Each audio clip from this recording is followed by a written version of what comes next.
to Overtime Hockey Talk. My name is Mark Paul. My co-host Justin Baker is joining me via his office in wonderful Metro Detroit. And Justin, welcome to, this is like you're not only not working from home, you're now like, I don't know, what is this? Like you're playing from work? Is that what it is? That's a good way to put it, yeah. Playing from work. Well, on today's show, we are going to begin knocking out the Atlantic Division, our last division. are we up against it. The first Atlantic Division game will be played in less than 2 hours. So, hey, we're going to get all these teams done. It's just, we'll be at the wire, and that's fine. We've already made all of our predictions for all the other divisions, and no games have been played yet. And as we record this on Wednesday, October 13th at like 5 p.m. So we're good in that sense. And we are going to start, we're going to do the Boston Bruins, Buffalo Sabres, Detroit Red Wings, and the Florida Panthers on this episode. And part 2 will be the remaining teams, the Montreal Canadiens, Ottawa Senators, Tampa Bay Lightning, and the Toronto Maple Leafs. So like the mostly Canadian remainders plus the Lightning. All right, Justin, we're jumping into the Boston Bruins. David Krejci retires. Tuukka Rask pretty much retire. I don't, who knows what the deal is with Tuukka Rask, other than he's definitely not on the Bruins right now. He could be maybe in the future, but as of now, we, the amount of money they have devoted to 2 goaltenders maybe says that they are no Tuukka Rask, and they re-signed Taylor Hall, and that's like the Bruins for the offseason. Not a whole lot of craziness going on for the Bruins. Really, I guess Taylor Hall, their biggest splash, but losing their second-line center. What do you think of this team? Yeah, the question mark is definitely going to be, who steps up to fill in David Krejci's, absence, right? Because, let's face it, when they brought in Taylor Hall last year, it looked like there was instant chemistry. They looked very, very good together, and I actually was kind of happy. I've always been a Taylor Hall fan. I felt bad for him in Edmonton and in New Jersey, and was glad to see him get some sort of success, right, with Boston. He looked like he was getting back to that close to a point per game player. Didn't have the best playoffs, but most of the Bruins didn't either. And now the question mark is who's going to fill in that number 2 center spot. And right now they've got Charlie Coyle penciled in to be that guy. But at what point do you say do you basically does he have a short leash at that position, right? Are they going to try to ride him out through the year, or at some point do they move up Eric Kala, Frederick, or maybe somebody else on this team to try to fill that void? Yeah, that's hands down the biggest question mark for the Bruins, and really the reason why a lot of people are saying, maybe this is the year that the Bruins they take their step backwards. Like, eventually this team is going to age out. Their best players. Now, they did bring in Nick Foligno. Nick Foligno can play at the center position. He's kind of that like utility man. He can be put anywhere in the forward position. Always love those guys in fantasy, but right. He's not going to go out and score you 20 goals. He's not going to produce in a big way, barring something crazy happening with Foligno. I don't see him slotting in as a good second line center. Maybe a very small, serviceable second line center, but I don't think that that's likely in the long term.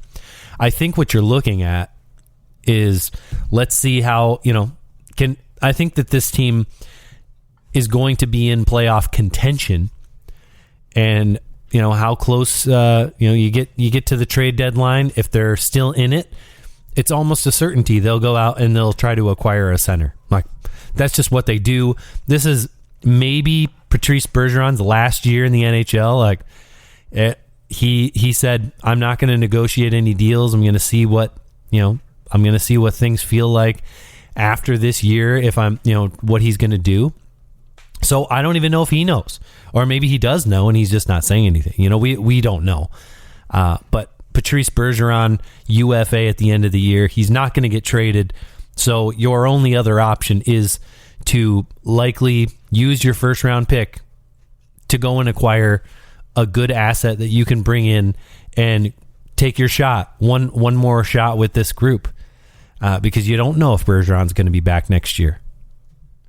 Yeah, that's a question mark, right? And at that point, if Bergeron's gone, you got, Brad Marchand, who's nearing 35 years old. And I mean, at what point do you just say, okay, cool, let's hit the reset button here? But no. That's not at least 3 years away from a reset. No. I absolutely agree. But I was going to say, with Taylor Hall, David Pastrnak, Charlie, McAvoy there, there's absolutely no reason to hit the reset button. But I think, Bruins fans are definitely going to miss Patrice Bergeron if he does happen to call it a career at this point. Yeah, I mean, I hope he doesn't. I hope he comes back and keeps on going, as much as I hate the Bruins and as much as he's tortured me in my Leafs fandom.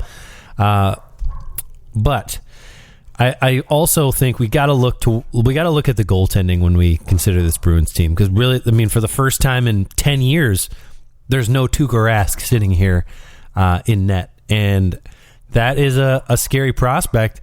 Now, Jeremy Swayman has outplayed Linus Ullmark, who signed a 4-year, $20 million deal in the offseason, but Jeremy Swayman has played much better in the preseason. He was very good last year in 10 regular season games, a .945 save percentage and a 1.5 goals against. So he is, he cleaned up for all intents and purposes. He looks to me like he should be the guy who gets the opportunity, especially since Ullmark has really struggled in the preseason. But he's the $5 million man. Are we basing it on merit, or are we basing it on, he's going to be around longer, or, that's I guess probably one, maybe outside of the second line center, that's the biggest question for this team, as the goaltender. Yeah, that's absolutely no doubt my number 2 question for this team. And I mean, I'll say it right now. I think Bruins fans, for all the shit they gave Tuukka Rask, for Game 7 mishaps, how he can't win the big game in the playoffs. I think they're sorely going to miss this guy, because don't get me wrong, I think Swayman will eventually be that number 1. I think Linus Ullmark will be a good 1A 1B goaltender for this team, but they're not going to. I don't think either one, in my opinion, anyways, either one of these goaltenders is capable of stealing a series per se.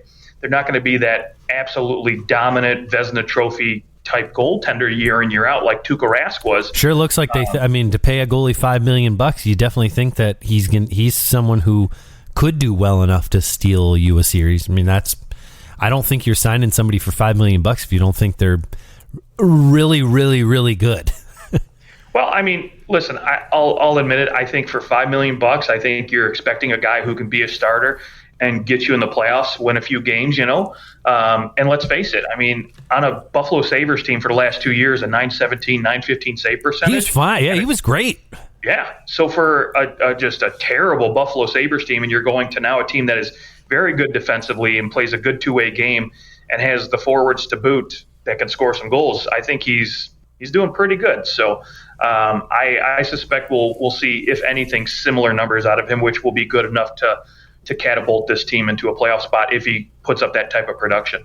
The other side of this is, of course, come playoff time, I suppose there could be a goaltending controversy. Right now, who cares? Just play them a 1A, 1B. Both guys are playing 41 games apiece until otherwise notified. Until somebody really just takes control of this thing. I mean, even if someone does take control, you're still looking at probably a 48-34 split. Like, these days, unless you've got someone elite, there's no reason to play a goaltender more than 45, 50 games. If you have somebody else who is equally or almost as good, you're just the rest is what makes that 1A goaltender significantly better when they're getting that rest. So I think you're looking at likely a nice little two-headed monster in net for them, and hopefully Ullmark can get it together. I mean, it's preseason. Preseason is, everybody reads into preseason, and I mean, I suppose a couple things for really young players, preseason can be at least something to go, oh, they look like they can keep up with the pace. Let's give them an opportunity and find out if they can for real in the regular season. But a guy who's played in the NHL for several years, I mean, he's been playing. This is his 7th season in the NHL.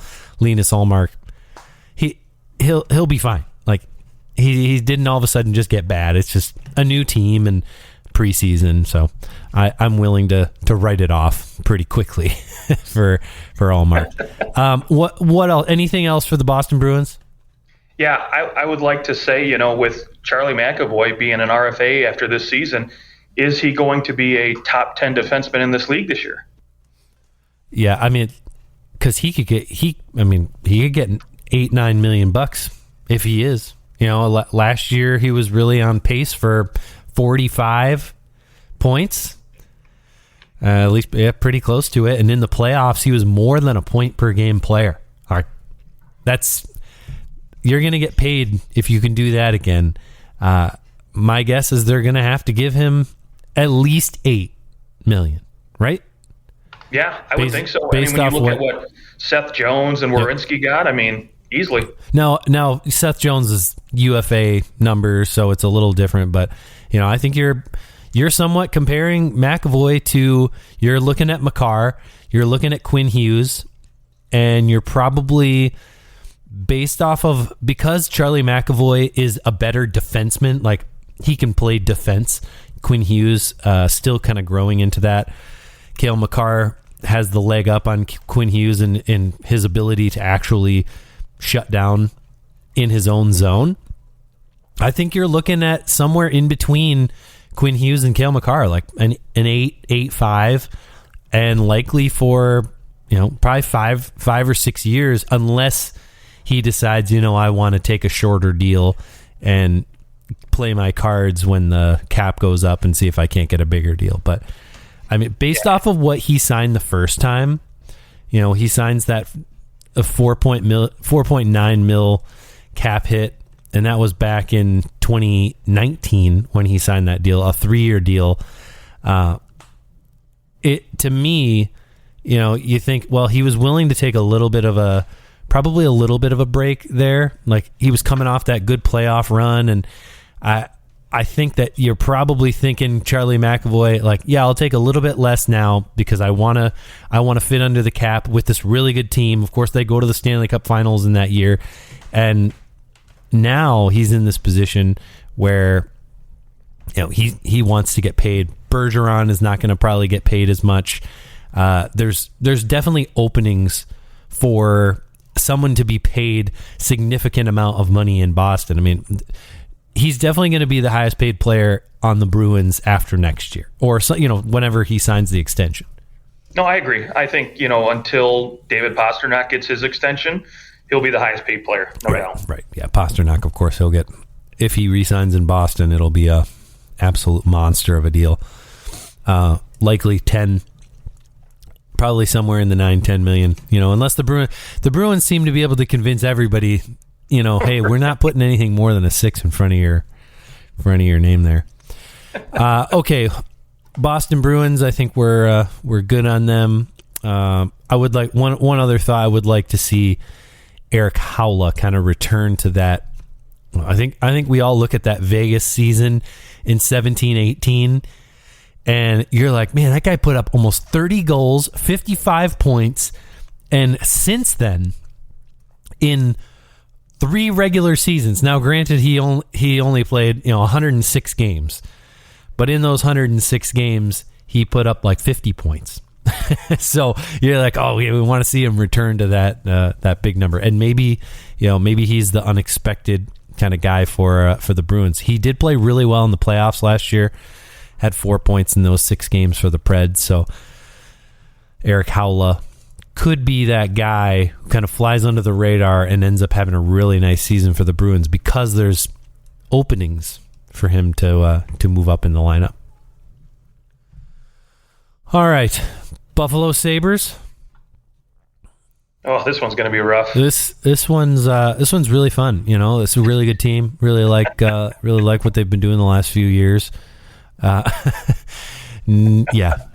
So obviously the elephant in the room, Jack Eichel can't get his surgery. It's the most freaking ridiculous thing that I've ever heard. The Buffalo Sabres should be ashamed. Everyone involved on the ownership side, just it makes me not like Buffalo Sabres fans, but like the Buffalo Sabres organization as a whole. It makes me just go, well, it's no wonder you guys lost because you're a bunch of dicks. Like the guy doesn't want to get his discs fused together because he doesn't want to be 50 years old hobbling around and trying to like just limping everywhere. Like it's just a terrible surgery. I know people who've had it, and yeah, it makes it so they're not in pain, but they like can't do anything later in their life. Their flexibility is way down. So I mean, obviously the surgery that he needs to get it's so weird to me that they're not willing to just bend and let the guy do what he wants to do. But anyways, so you've got that looming. Maybe they let him get the surgery and maybe he comes back and plays for the Sabres until they can trade him and he can get his trade value up. Or do they just, find somebody who's willing to take the risk with what he's got going on and make the trade, make it based off of a lot of contingencies, maybe it's a third round pick, becomes a first round pick if he does this and that. And I don't know where you go, but I mean, other than that, there really is just absolutely nothing going on here in Buffalo. I think this team is going to be the lottery of all lottery teams. Might be the worst team.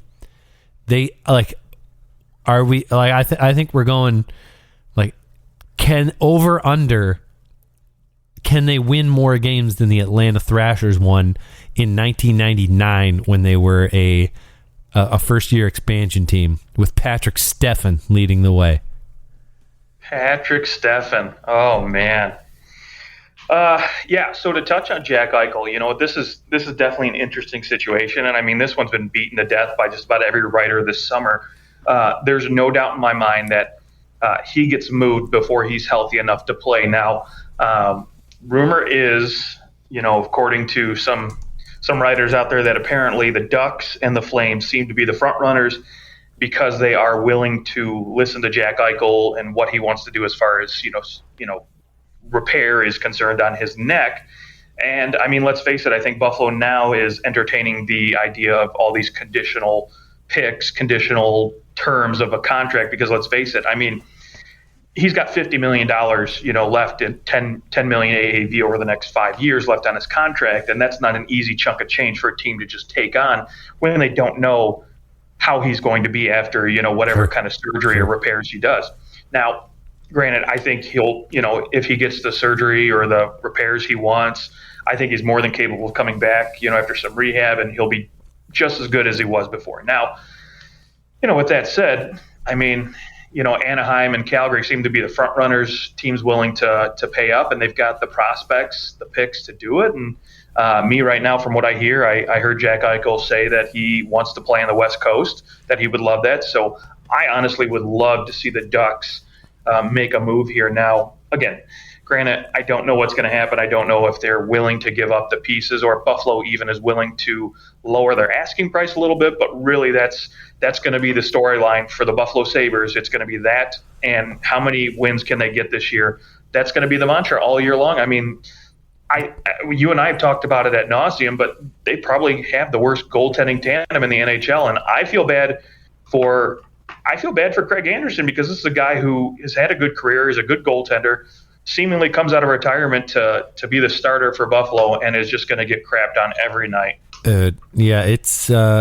It's very interesting that they've decided to go in with, they're only spending less than $1.5 million on their goalies. It's actually this might be the worst goaltending tandem ever. Find me a word, maybe, hop back to the 80s and you probably find one, but I don't see how this is going to go over very well. they very well might be allowing 4 goals a game when this they are gonna. It's gonna be rough. Dustin Tokarski, he played in 13 games last year. 3.4 goals against, the .904 save percentage. Like, I mean, he's doing a slightly below average job there, but I mean, the rest of the team is just not good.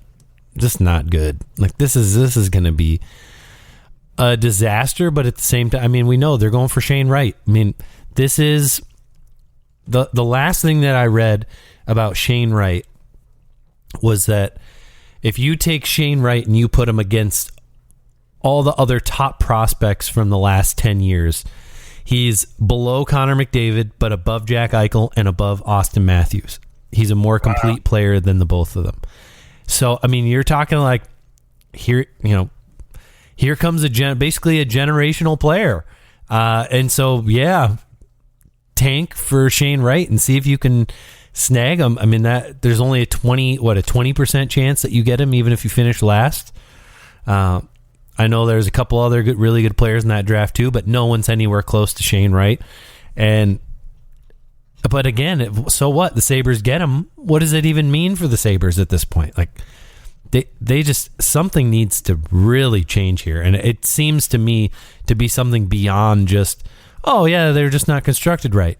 Like, I don't believe that. I think there's something deeper going on with this organization. I don't see them winning for a long, long time. As in, like, maybe they need to have new ownership or something drastic needs to change there, because it just doesn't seem to be working. But good luck tanking.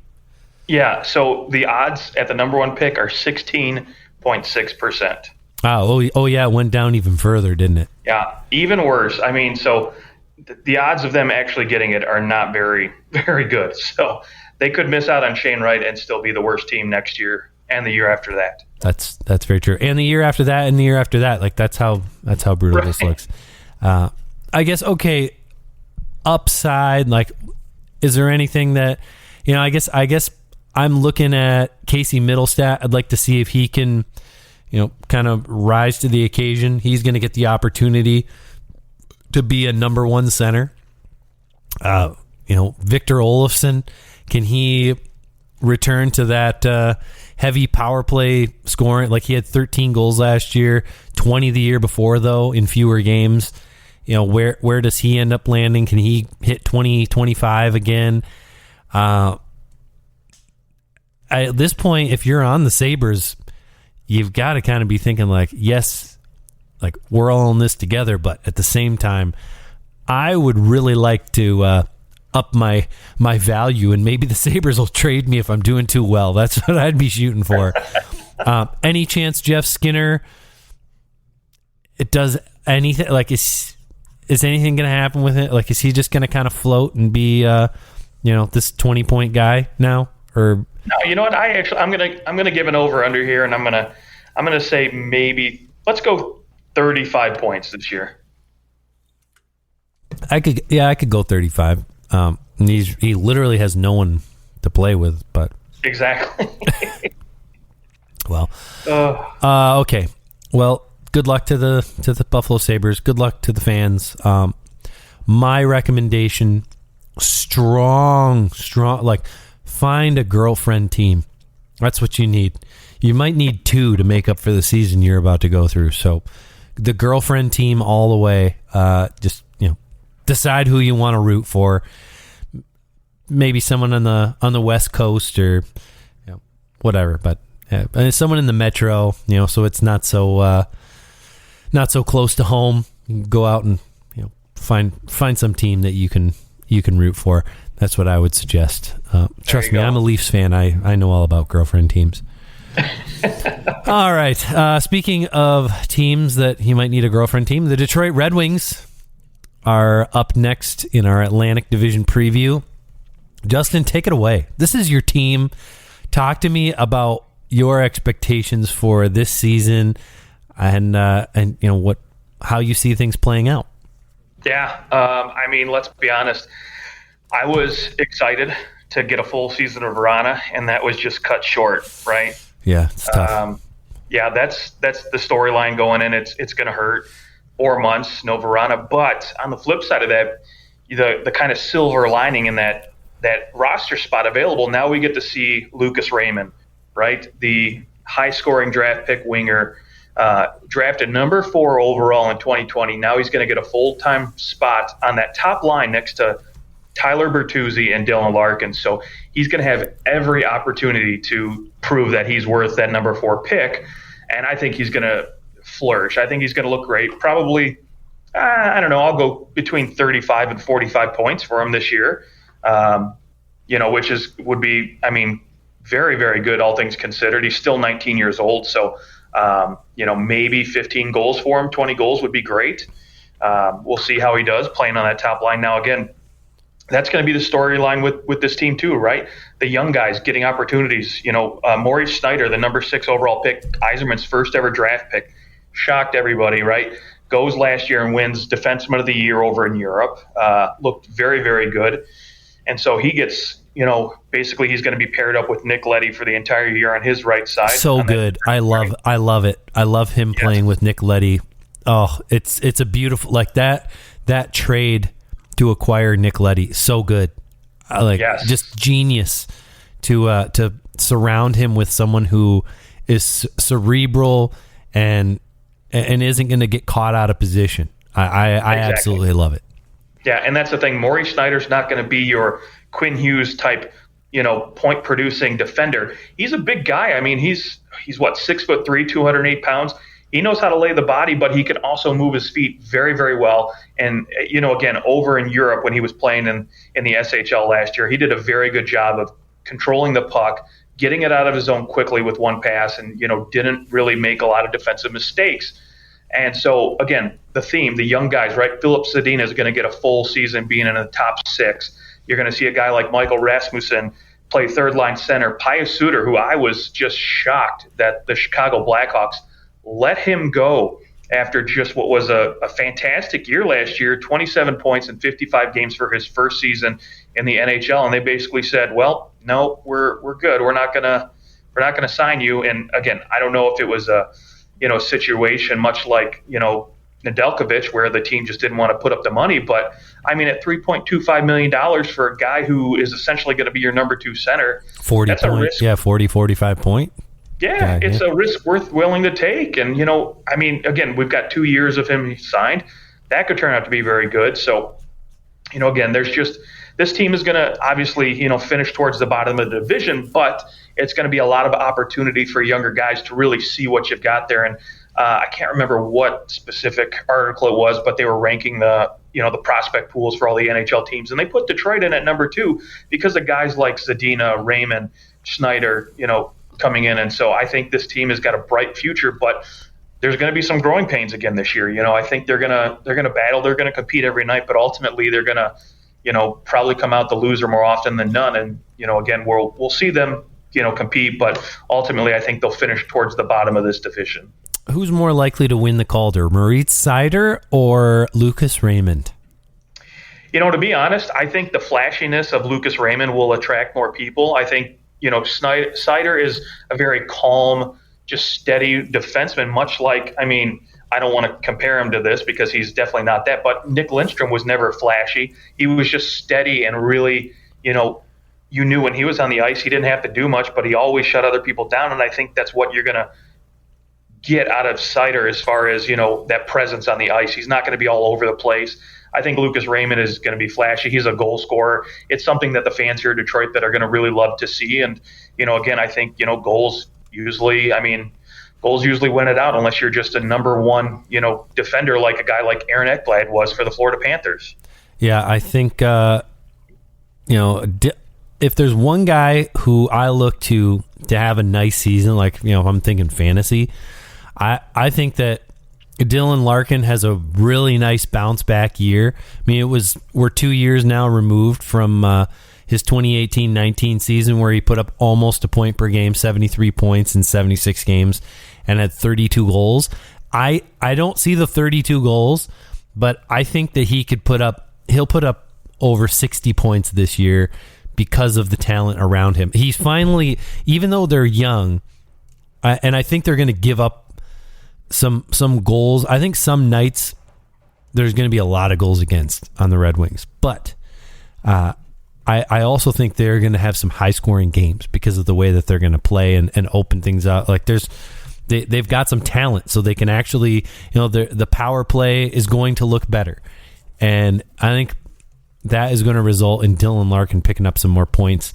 And it's going to, at very least, going into next offseason, there's going to be some like, okay, Dylan Larkin, we could either trade him, as a UFA, or we can sign him to a long-term deal. I mean, it's a tough position to be in for Larkin because you're still likely 3 years away from being, at this point, 3 years away from being probably even a playoff team, maybe longer, 3 or 4 years. So, do you want to spend, by that point, he's 27. Do you want to spend your 28, 29, 30 just kind of scraping by, or do you want to go somewhere where you can actually win at that point? So that it's going to be an interesting position come that point. And I think this season could go a long way to building his value back. Because right now, he's like a 40-point, based on last year, he'd be like a 45-point guy,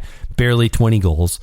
But if he can go have a really nice season, maybe it puts him in a position where Detroit says, we can get a lot for him, and it's worth giving him up. We'll see.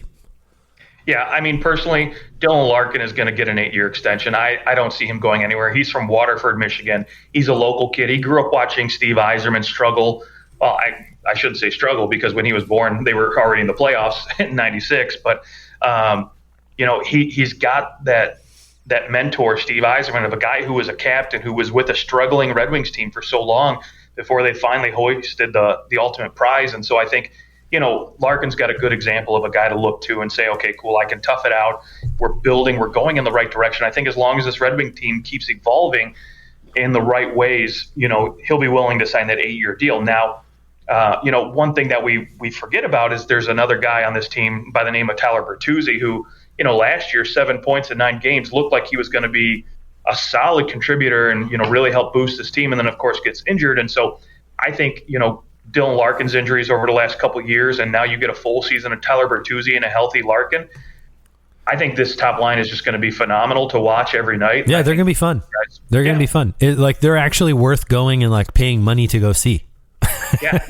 Now, I'm sorry for the Canadian fans who won't get to see him because he can't travel to Canada. I think he's one of only 4 players, Bertuzzi is now, to not get vaccinated. It's like Bertuzzi, Mackenzie Blackwood. I'm not sure who the other 2 are, but I know. Yeah, now Mackenzie Blackwood is still in that 2-week phase, so technically, I mean, he will be in a week or. Oh, he ended up doing it. Yeah, okay. But still, I mean, 9 games without him. I mean, again, if this was a playoff team, a contending team, that would definitely be something to really raise an eyebrow at, or maybe in the locker room that might be a little disruptive. But all things considered, I think. Who cares at this point? Yeah, right.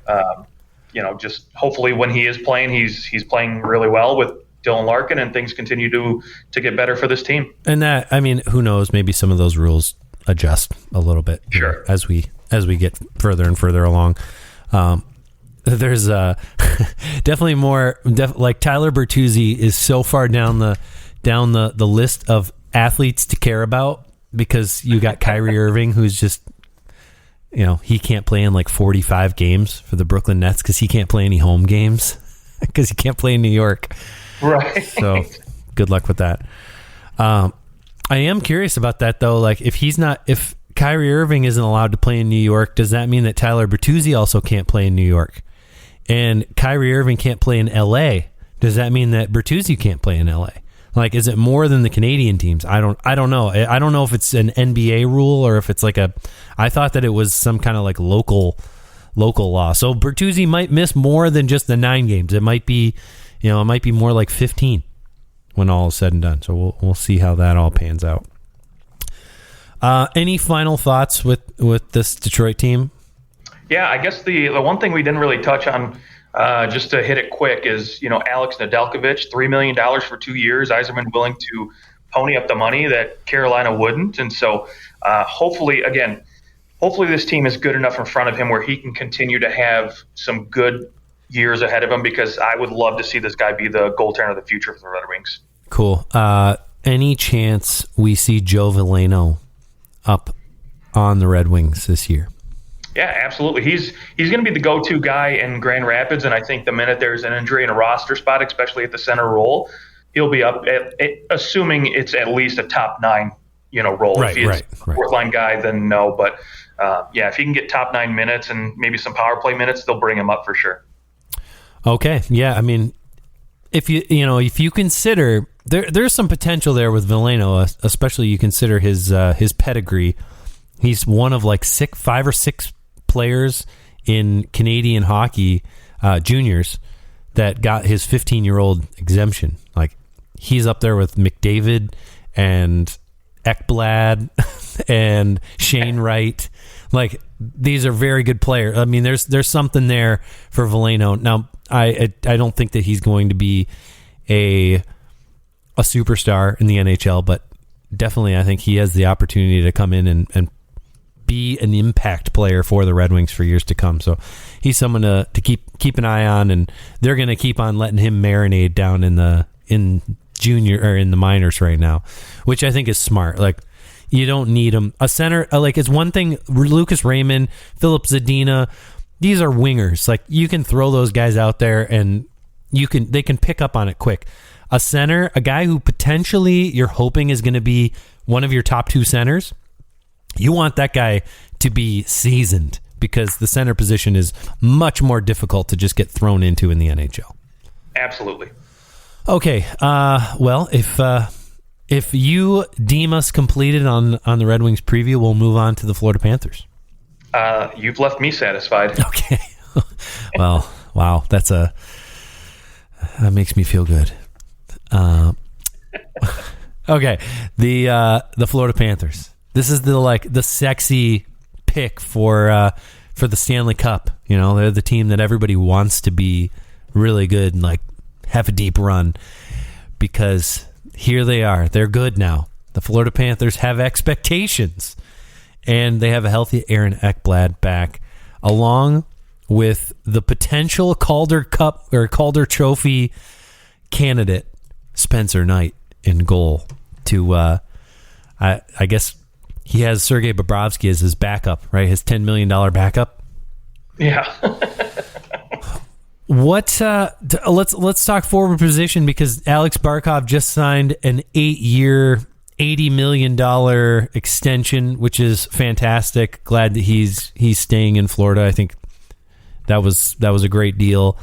They go out, they acquire Sam Reinhart, and they keep Sam Bennett. They sign him to an extension. This team appears to be ready to roll, especially since they finally got a replacement for Jaromir Jagr by bringing in Joe Thornton. I'm glad you mentioned his name. Oh, Joe Thornton. I'm you know what? This is a team that, when you look at this forward group, outside of Patrick Hornquist, there's a lot of young guys on this group, right? I mean, I don't think outside of Hornquist and Thornton, there's anybody over the age of 30 in this forward group. So you got to be excited about that if you're a Florida Panthers fan. Well, Joe Thornton. Right. That's it. Yeah. And Patrick Hornquist, those are the only 2 guys over 30 years old. So again, you're excited if you're a Florida Panthers fan, because one, you got Barkov locked up. I mean, he's as good as a 2-way center as there is in the league, the reigning Selke winner. Obviously, Huberdeau is going to command a near close to that salary, or if not the same salary, when he's a UFA in 2 years or eligible to re-sign next year. And you've got Sam Reinhart, Sam Bennett all locked up for reasonable contracts. I think those 2 guys are going to be very, very good complementary pieces on their top 6. And then, you've got younger guys too, like Anton Lundell, Owen Tippett, who really contribute and I think are young enough. Carter Verhaeghe. These guys are really going to be able to, put out a good group of top 9 forwards that can really compete, I think, with just about any top 9 in the NHL, in my opinion. Yeah, I love their forward group. I mean, Carter Verhaeghe, he was on pace for almost a 70-point season last year, a 30-goal year. What? Oh, so he put up 36 points in 43 games. He had never, like the year before, he had 13 points in 52 games with a really good Lightning team. Where do you put his? Let's go over under 60 points for Carter Verhaeghe. Yeah, I'll take the under on that. Again, it usually boils down to opportunity, right? And I think, with the Panthers bringing in Reinhart and Sam Bennett for full, seasons now, his ice time is probably going to go down. I think you're going to see him. Right now they've got him slated on the top line with Barkov and Reinhart and, Huberdeau and Sam Bennett on that second line. But, there's another guy, Anthony Duclair, who could potentially steal some ice time. Patrick Hornquist, Yeah, they're just so deep at the forward position. Yeah. And that's the thing. So if he can sustain some top 6 minutes with this forward group, I think there's definitely a chance you're going to see him between 50 and 60 points without a doubt. Now, let's scoot back to the defensive side of this. Obviously, losing Ekblad was a big blow last year, and maybe some of the reason that they couldn't squeeze by Tampa. I mean, you add in Ekblad, the way that they were able to play against the Lightning in those 6 games. I mean, it's not out of the realm of possibility to think that with a number 1 defenseman added to that lineup, they would have been better, right? Like that's not that crazy of a thought. They no longer have Keith Yandel, and they re-up Brandon Montour, so not too much of a different defensive look. They acquire Oli Levy, but what are your expectations out of this defense? Like, who's going to play where? Because there's kind of a lot of maybe like number 4, number 5 guys behind Ekblad and Uyghur. Yeah, that's the question mark, right? Is who beyond those 2 guys is really going to step up and be your top guys? Obviously, you're going to see Uyghur and Ekblad out there together, probably close to 27, 28 minutes a night without fail. What I'm expecting is a guy like Brandon Montour, a guy like Oli Levy to really step in, that are going to be those 5 and 6 defensemen to really step up and, round out that depth a little bit more, because again, if they want to be successful, they need those guys to shut down other teams. They need those guys to really contribute and not just be, quick fillers to get, Ekblad and Uyghur a quick breather, really. And again, Gustav Forsberg, what are you going to get out of him? Are you going to still see another, decent, solid season? He's more of a defensive defenseman, so you're not going to get production from him. And so my question is, who brings that power play, that second power play unit defense that maybe they're going to miss from Keith Yandel being gone now at this point? Yeah, and that's the big question mark. I mean, and here we go. Can Aaron Ekblad stay healthy? I mean, at this point, he has had, there's been a couple times where he's gotten injured, and I mean, last year, like, what are you going to do? But if he can stay healthy, they're probably in a great spot. Like, defensively, they might not have the strongest defense, especially when you compare them to other teams in the Atlantic. I think that they're probably very comparable to the Boston Bruins. You've got your top guy, Ekblad, McAvoy. You've got your secondary guys like a Brandon Carlo, Matt Grzelcyk, and we'll compare those guys to Montour and Uyghur. And then you can kind of drop throughout the lineup, and you'll find guys who can play up and down. Maybe not the greatest 4 or 5 guys, but they'll get the job done because of the forwards up front and because of a team defensive structure. You've got the guy who practically could win the Selke every single year. If it weren't for Bergeron, Barkov would win it probably every year, right? Like, that's just, he's that good. They're a very similar structure of teams when you compare the Bruins to the Panthers. You've got your Selke Trophy guy centering the way. You've got a good top defenseman, and then lots of other decent guys underneath. It's a similar construction. They've got Taylor Hall and Pasternak. The Panthers have Huberdeau, now Reinhart. They everything's kind of spread out. But the difference is I like the Panthers top 9 forwards far better than the collection of the Bruins. And that's because they're much more up and coming, whereas maybe 3 years ago, the Bruins had a much better top 9. So, but the Florida Panthers, I mean, we'll do playoff predictions after part 2, but is this team are they going to be better than they were last year? Do we see a slight regression? Are they, similar to where they were, but maybe just a little bit different? What's your take on how they are going to pan out this year? Yeah, I think when you get a full season of Aaron Ekblad, Sam Reinhart, Sam Bennett here, and then you potentially get, a few more games out of Spencer Knight than you did last year, I think it all looks great, and you can't go anywhere but up if you're this team right now. So to me, I think they finish and do better than they did last year. All right. The Florida Panthers. Also, side note, I do really like Radko Gudas. Like, he just brings something to the table that very few do.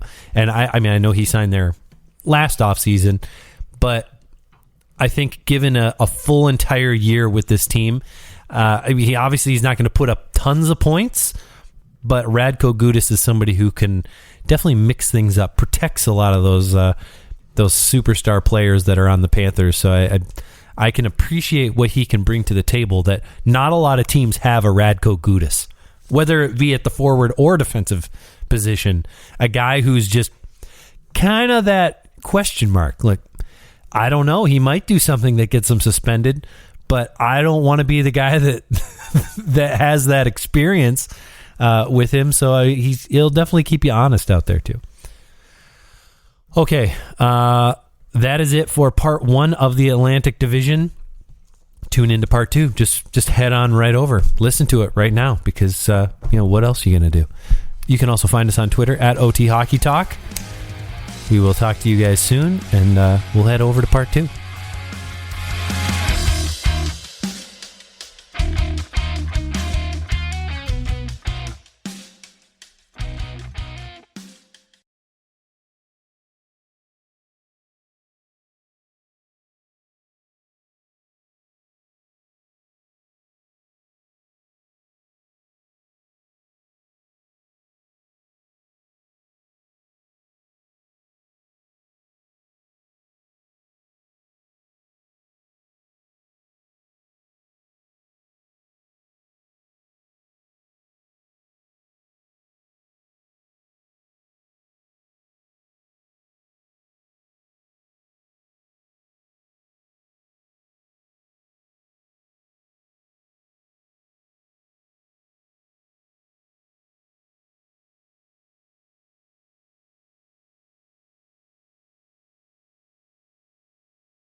do you think? Let's give a Brady Tkachuk prediction here. Maybe we'll get it before the show.